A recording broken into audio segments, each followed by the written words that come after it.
Hey, badasses. Welcome back to the podcast. Today's episode is brought to you by the Badass Challenge. This is a 7-day challenge for you to get a jump start on being a badass in your own life, to get you being a little braver, a little bolder, and a lot more confident in all that you do. You will get daily videos, daily action steps, and in a week, you'll probably try some things that you never thought you'd do. So head on over to sashadavis.com for more information. Today's podcast, I want to talk about how your wounds are not your fault, but your healing is your responsibility. I saw a quote early this morning, which I wasn't even going to do a podcast on this, but it really just boom, punched me right in the gut. So here I am telling you about it. And I feel really called to tell you a story about a time where I almost killed myself and a close friend in a horrific accident, and I immediately tried to blame somebody else for it. I did not want to take responsibility for that. So before I get to that, I want to see if any of you can relate to blaming another person or society, or that's just the way things are, instead of taking responsibility for your own actions, for your own healing, for your own wounds. And the wounds aren't your fault. I get that. Sometimes things just happen. Your parents do the best you can. There's certain situations where shit just happens. But your healing is your responsibility. So maybe you did something stupid. Yes, you got hurt. But it's your job to figure out a way to make yourself better. You have a crossroads every time you're in a situation. And you can either take the high road and heal yourself, or you can take the low road and be depressed and miserable and blame everybody else. Some of the things that I used to say, I can't even believe I'm going to say this. I would be so angry, and I'd say, well, I can't eat healthy. It's not my fault that good food is expensive, or it's not my fault I drank so much and punched that person in the face. So-and-so shouldn't have given me so many shots.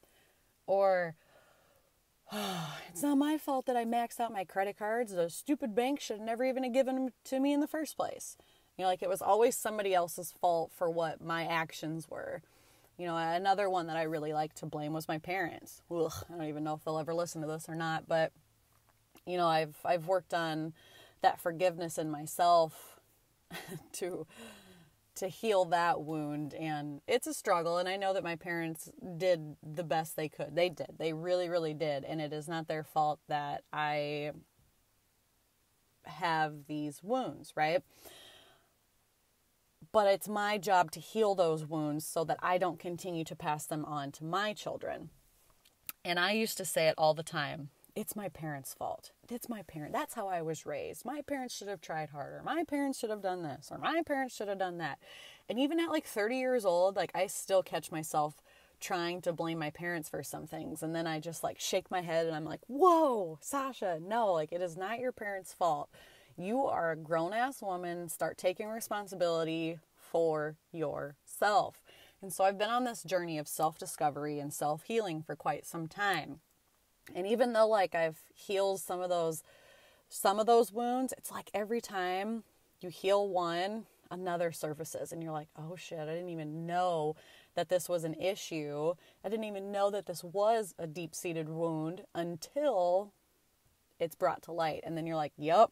Got to heal that shit, or that's just going to sit there and fester. And I'm not kidding, guys. If you don't heal it, if you don't work on it, what they say is what you resist will persist and grow bigger. So if you don't fix the problem, it's just going to sit there and fester and boil, and eventually it's going to explode.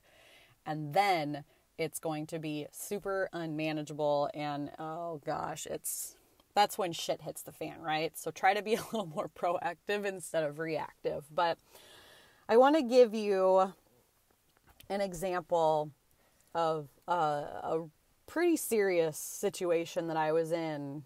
And I was so blindsided, or no, I shouldn't say blindsided. I was so blind to my own, I don't even know what the word is. I couldn't see that it was my responsibility. Like, I was just so outside of my head. I was so, like, focused on blaming somebody else. Like, why did this happen to me? The universe hates me. Everybody hates me. Like, people just want bad things for me. And, okay, so let me tell you the story. It's going to be a hard one to tell. I haven't told a whole lot of people, but why not tell the whole podcast world? So, about 6 or 8 years ago, I had a friend come back from the military, and so she wanted to hang out, and I was like, all right, let's go party. And so I had set up a ride to have somebody bring us home so that we weren't drinking and driving, because I was a huge booze cruiser, which even looking back, I cannot believe. Doesn't matter. I just was a huge booze cruiser, and I was trying to get out of that habit, but I wasn't like trying hard enough. And so anyways, long story short, with the party, and we got trashed. We got so drunk that I don't even remember anything after midnight. And apparently I had called my husband to come pick us up, and I'm just going off of other people's memory at this point, so bear with me if I don't have all the details right. But something along the lines of, I got pissed off because he wasn't there on time. And so my friend had convinced me, or maybe I had convinced my friend, I'm not entirely sure. Doesn't matter. I got behind the wheel of my vehicle, and we were heading home. And I think she had said somewhere along the lines that I was swerving, and so she had convinced me to take a gravel road so that I wasn't on the main road. And I did. And again, I don't remember any of this. And we are so far from home at this point, I have no clue where we were going. But all I remember is waking up upside down in a cornfield. And I was informed that we had hit a driveway to a field. Like, if you're in the Midwest, like, there's lots of cornfields, bean fields, pastures, all that stuff around here. And on the gravel roads, like, there's these little, like, driveway inlets, right? And who knows, I probably was going 40 or 50 and fell asleep at the wheel. I shouldn't say fell asleep. I passed out. I passed out at the wheel. And I flipped my car 3.5 times-ish into a cornfield. Woke up upside down in the car. Just looking back like this makes me want to tear up. And so we're upside down. I'm all messed up. My friend's all messed up. The car's still running. And I start to panic. I'm like, oh, fuck, how are we going to get out of this car? You know, and we had our seatbelts on, thank God. And we were both still alive, like, surprisingly no broken bones, but we were stuck in this running car upside down in the middle of a frickin' field. And I'm like, oh shit, how the hell are we going to get out of here? And I had a pocket knife. I don't know, I have knives all over apparently. And so I like cut the seatbelts, or somehow got the seatbelts undone. But then like the side windows that like we could get out of hadn't exploded. So like it was almost like we were trapped in this car because all the it was crazy. Like, if you look at this car, I cannot believe that we walked away from this. So I grabbed like this baseball bat that was in my car. Yes, I also traveled with a baseball bat because I thought I was such a tough ass. And busted out the window, and we get out the car, right? And I don't remember all the details, but I remember I wanted to like get away as quickly as possible, but somehow we ended up at somebody's door, like banging on the door, asking for help. Long story short, the cops came. I went to jail. My friend got to go home.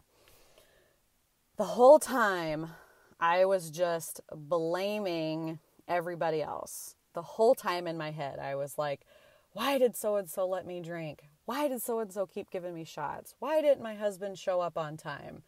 And it was crazy. So I just, looking back, Like it could have turned out way worse. It could have turned out way worse. So I'm thankful, I'm grateful that we're both, still here, walking, talking, breathing. But that was a reality check for me, and it didn't hit me until about a year after that accident that I started to take responsibility for that.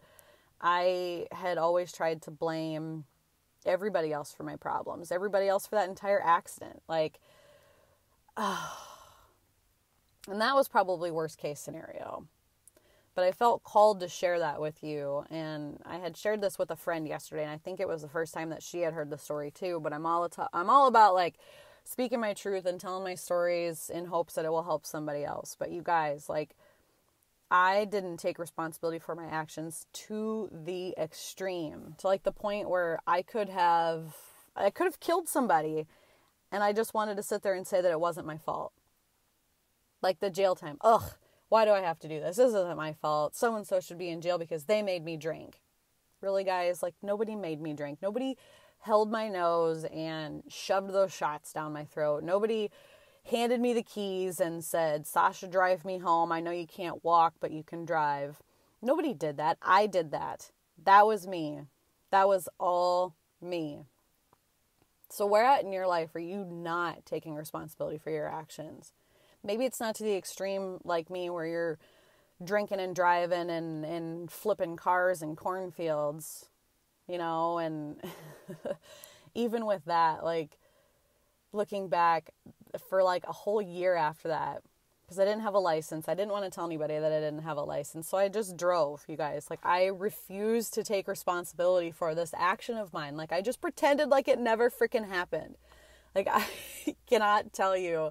Looking back, it just makes my heart race because I just want to slap and shake my old self.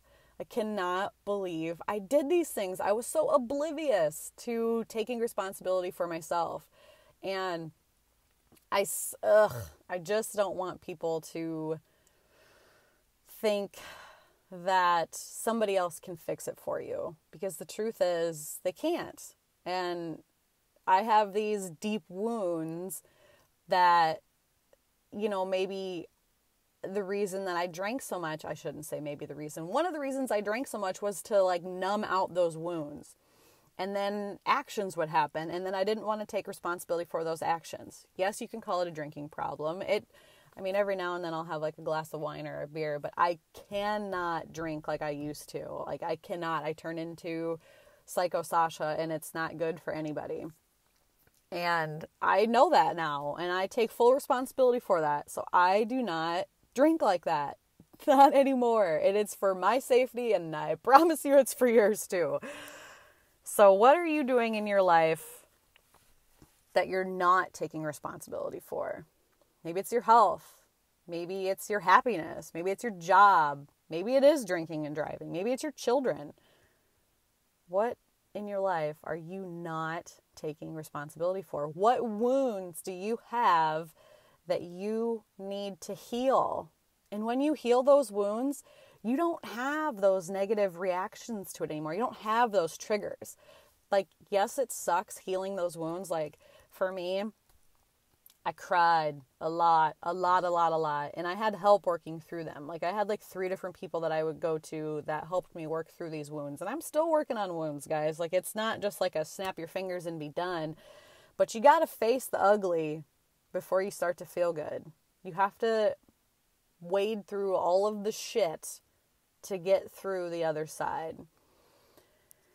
It can be tough, but you don't have to do it alone. But I promise you, once you start to work on those wounds and heal those wounds, they are no longer wounds. You just have that scar, and you can look back and say, yep, that scar, and have a story to tell with it and say, nope, it's healed now. It's there. I see it. It's a reminder that it's healed. That wound is closed. And you guys, I am covered in scars, physically and emotionally. I have more scars than I can count. But those scars make me a stronger person. Those scars make me who I am today. But those scars wouldn't be there if I didn't heal them. If I didn't take responsibility for my actions and my past actions and start to heal those open wounds. And now I can look at them and just have them be reminders on how far I've come. And I continue to push myself farther. I am determined. You guys, I am so determined. But you can be too. And if you don't know where to start, just start. Pick one and just go with it. Pick anything and just go with it. You can work on you and you can ask for help. Yes, it sucks, but you're going to feel so damn good on the other side. So this has been kind of a vulnerable episode for me, but that's okay. Hopefully you guys can learn from my mistakes and start to heal your wounds and take responsibility for your life, for your actions, for everything that you do. You are responsible for you. And that's pretty cool, actually. All right, ladies. That is all I have for you today. Again, thank you for stopping by and listening. And if you enjoyed this podcast, I encourage you to subscribe. That's all you got to do. That little button there, or follow. Subscribe or follow. Click it, because you will be on the list. It will tell you when I have new podcasts. And stay tuned, because I have another interview for you this week. If you enjoyed the previous ones, you're really going to love this one too. And I absolutely love just sharing a little bit about me and sharing these other women's stories. So I encourage you again to subscribe. And if you know anybody, or if you personally feel called to do a podcast with me, send me an email. Maybe we can work something out. Or send me a referral of somebody who you think would be a cool interview to do. I love meeting new women. I love building community. I love hearing people's stories, because everybody has a story and it needs to be told. It needs to be heard. We all have a story that needs to be heard. And I want to hear yours. So if you feel called, or if you know somebody, please send me an email at support@sashadavis.com, and I'd be happy to chat with you. We could work something out. So, all right, guys, go be a badass today. Do something badass for yourself. Talk to you later.